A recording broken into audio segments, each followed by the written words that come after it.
రేగే అవకాశం కనిపిస్తుంది. నీట్ లీకేజీ విషయంలో, నీట్ పేపర్ లీకేజీ వ్యవహారంలో పెద్ద ఎత్తున విమర్శలు రావడంతో ఎట్టకేలకు ధర్మేంద్ర ప్రధాన్ రాజీనామా చేయాల్సి వచ్చింది. ఇప్పుడు వైఎస్ఆర్ కాంగ్రెస్ పార్టీ ఒక డిమాండ్ చేస్తోంది సతీష్ గారు, నారా లోకేష్ కూడా రిజైన్ చేయాలి, ఎందుకంటే ఆంధ్రప్రదేశ్ విద్యాశాఖ మంత్రిగా ఉన్నారు, ఆయన హయాంలోనే డిఎస్సిలో అవకతవకలు పెద్ద ఎత్తున జరిగాయి అని చెప్పేసి దానికి సంబంధించి ఒక ట్వీట్ కూడా చేశారు.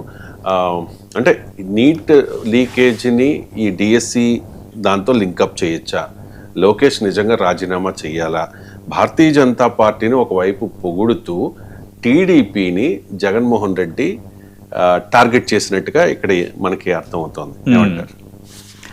ఇక్కడ ఒకసారి జగన్మోహన్ రెడ్డి ట్వీట్ చదువుదాము.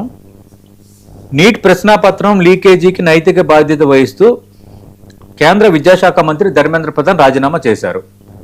రెండో లైన్ ఏమన్నారు? ఇది ఎన్డీఏ కూటమి ప్రభుత్వంలో నైతికత, బాధ్యతాయుతమైన జవాబుదారీతనానికి ప్రతీకగా నిలుస్తోంది. ఫస్ట్ ఇక్కడ మాట్లాడదాం. ఫస్ట్ అంటే నైతికత, బాధ్యతాయుతమైన జవాబుదారీతనం అంటే 26 రోజుల తర్వాత రెస్పాండ్ అవుతారు. అది నైతికత, జవాబుదారీతనం ఎలా అవుతుంది? ఇది వైఎస్ఆర్ కాంగ్రెస్ పార్టీ అధినేత వైఎస్ జగన్మోహన్ రెడ్డి సమాధానం చెప్పాల్సిన, వివరణ ఇవ్వాల్సిన అంశం ఒకటి. రెండోది, మిగతాది కూడా వెళ్దాం, ఏపీకి కూడా వచ్చి ఏపీ ఇష్యూ కూడా నేను రేజ్ చేసి అది కూడా మాట్లాడదాం. అసలు వైఎస్ఆర్ కాంగ్రెస్ పార్టీ ఇండి కూటమిలో లేదు, ఎన్డీఏలోనూ లేదు. సరే, మీరు దేశ ప్రయోజనాలు దృష్టిలో పెట్టుకొని సామరస్యపూర్వక వాతావరణాన్ని క్రియేట్ చేయడానికి మీరు ఎన్డీఏ ప్రవేశపెట్టే బిల్లులకు దేనికైనా మద్దతు ఇవ్వచ్చు, దానివల్ల ఇష్యూస్ లేవు. కానీ ఇంత జంజీ ఉద్యమం జరుగుతోంది, ఇంత ఇష్యూ జరుగుతున్నప్పుడు ఒక న్యూట్రల్ పార్టీగా కనీసం మీ స్టాండ్ అంటే చెప్పుకోలేకపోయింది వైఎస్ఆర్ కాంగ్రెస్ పార్టీ. మీ పార్టీ ఆంధ్రప్రదేశ్లో అధికారం చూసిన పార్టీ, ఇప్పుడు కీలకంగా ఉన్న పార్టీ, అలాగే మీ పార్టీకి రాజ్యసభలో, లోక్సభలో ప్రాతినిధ్యం ఉంది. కానీ మీరు ఒక స్టాండ్ క్లియర్గా తీసుకోలేకపోయారు. ఎందుకంటే వైఎస్ఆర్ కాంగ్రెస్ పార్టీకి చెందిన కొందరు నేతలు, అంటే కొంత యువ వర్గానికి చెందిన నేతలు దీని మీద కొంచెం రెస్పాండ్ అయ్యి ఉంటే మాకు కొంత అడ్వాంటేజ్ అయ్యేదేమో, యూత్లో మాకు అడ్వాంటేజ్ వచ్చేదేమో అని కొందరు అన్నారు. మరి ఆ పార్టీలో మరి ఏం థింకింగ్ చేస్తారో, ఏం ఆలోచన చేస్తారో, కనీసం దీనికి పూర్తి స్టాండ్ కాకపోయినా సరే, నీట్ పేపర్ లీకేజ్ వ్యవహారం అనేది చాలా తప్పు, దీనిపైన అడ్రస్ చేయాలి, ఆ విద్యార్థులు కూడా సమయం పాటించాలి, కేంద్రం కూడా విద్యార్థుల ఆందోళనని, విద్యార్థుల డిమాండ్లను కొంచెం సహేతుకంగా ఆలోచన చేయాలని ఒక బ్యాలెన్స్డ్ ట్వీట్ కానీ, ఒక బ్యాలెన్స్డ్ ప్రకటన కూడా వైఎస్ఆర్ కాంగ్రెస్ పార్టీ నుంచి లేదు. అందుకేంటంటే వైఎస్ఆర్ కాంగ్రెస్ పార్టీ రాజకీయంగా చేసే తప్పిదాలు, అటు వెళ్తే ఏం జరుగుతుందో, ఇటు వెళ్తే ఏం జరుగుతుందో అంటూ ఆ ఆలోచనలు అనేది ఫైనల్గా ఆ పార్టీని కొంత దెబ్బతీస్తుంది. కొన్ని ఓట్ బ్యాంక్ వర్గాల్లో అది కొంత మైనస్ కారణం అవుతుంది. ఇప్పటికైనా మరి వైఎస్ఆర్ కాంగ్రెస్ పార్టీ గ్రహిస్తుందో లేదో మనం వేచి చూడాలి. రెండోది, ఆ ట్వీట్లోనే ఇప్పుడు ఇదే ప్రశ్నను మన ఆంధ్రప్రదేశ్లో కూడా అడుగుతున్నాం.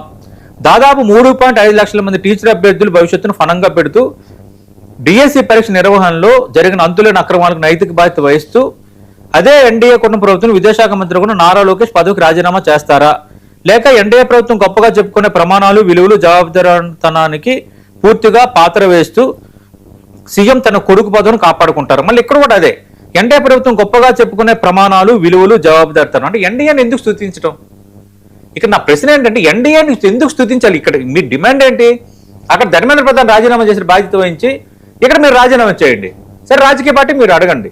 మెగా డిఎస్సీల అక్రమాలపై మీరు మాట్లాడారు, మెగా డిఎస్సీలో అక్రమాలు జరిగాయి అంశం, వీటన్నిటి సంబంధించి రాష్ట్ర వ్యాప్తంగా ఒక రాజకీయ చర్చకు వైఎస్ఆర్ కాంగ్రెస్ పార్టీ కారణమైంది. సరే, దానికి ప్రభుత్వం వివరణ ఇచ్చింది, విద్యాశాఖ ప్రభుత్వ ప్రధాన కార్యదర్శి అలాగే విద్యాశాఖ కార్యదర్శి అందరూ వివరణ ఇచ్చారు, అంతా అయిపోయింది. సరే, మీరు రాజకీయంగా నారా లోకేష్ రాజీనామా చేయాలని అడగొచ్చు, ఆయన చేస్తారా చేయరా, వాళ్ళ రెస్పాన్స్ ఏంటి అనేది ఆ తర్వాత. కానీ ప్రతి సందర్భంలో మీరు ఎన్డీఏని ఎందుకు భుజాన్ని వేసుకోవటం? ఎన్డీఏకి నిజంగా మీరు అంటున్నట్టుగా నైతిక విలువలు, బాధ్యతలు అవన్నీ ఉన్నట్టు ఇన్ని రోజుల తర్వాత ఎందుకు రెస్పాండ్ అవుతారు అనేది కరెక్టే.